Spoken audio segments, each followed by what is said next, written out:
What is it about genius that makes us so intrigued? From clever quips to profound insights, Sherlock Holmes often takes us for a ride, and we love every second of it. So ask yourself, next time the game is afoot and life leaves you with a problem, what will you have learned from Detective Holmes? Welcome to another installment in the Life Lessons from Fiction. Today we're going to look at Sherlock Holmes because I quite admire the character. From the near-perfect recall to the way that he attacks problem solving, I think there's a lot that can be learned, and quite simply, it's very entertaining to watch the process unfold. Now, of course, as always, if you're interested in content like this, feel free to hit the subscribe button. It really does help the channel. And if there's any content ideas you have in the future, feel free to submit them below. If Sherlock could only give you one piece of advice, his biggest takeaway would be to pay attention. Everything matters. You'll notice that when you compare Sherlock with other detectives, his clear advantage is that he notices all of the small details. You'll see him stay curious about every little thing going on. In order to form an accurate picture of what has happened and what's going on, you need to know all of the details, and you can only do that if you pay attention. This could be the difference between you chasing dead ends or catching a murderer. You know what? Let's test your observation skills. I'm going to flash something on the screen, and I want you to tell me how many dots you saw. Did you get it? Comment below the number of dots that you saw. Now, of course, observing something and understanding it is very different, and this is where we get our second life lesson of critical thinking. It's important to pay attention to the facts and the objectivity of the truth. If you're trying to figure something out, what do you know and what do you not know, and try and figure out exactly what is going on. When is the last time someone made false judgments about yourself?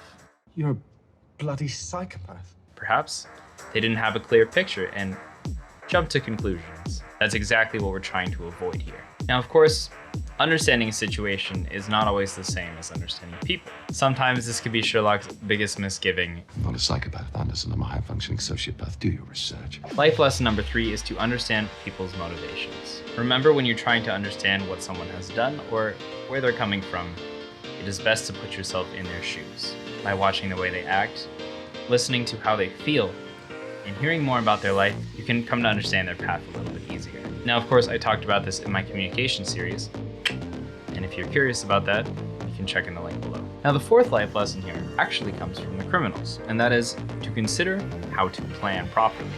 You'll notice between the stray random villains and someone like Moriarty, the difference really is in the meticulous planning. Now, of course, I'm not advocating for you to go do a crime. All I'm saying is that we appreciate when things go our way. The more you draw up a plan and meticulously prepare everything in order, the more likely things are to go your way. Life has its own plans. We can definitely do our best to execute what we want in life, and having a well-prepared plan will definitely help us with that. Now, of course, as entertaining as it would be to watch Sherlock, and only Sherlock, solve all the mysteries, there is a reason that we have Dr. John Watson around. The next life lesson to take away here is to rely on your friends, because they are very important. Having trusted allies can help pull us out of sticky situations, help us bounce our thoughts around, and improve our general well-being. Just remember, if you have close friends that you trust, keep them close, and consider relying on them more in times of need. Remember, not even Sherlock Holmes could do it all by himself. You know that you're human, right? Are you sure?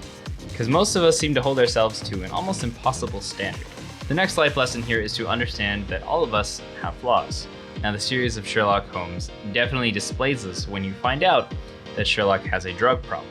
While he's often seen as someone with superhuman capabilities and understanding almost everything, it is important to realize that we all have our inner demons. Now, whether you let them control you or you face them head on is another story.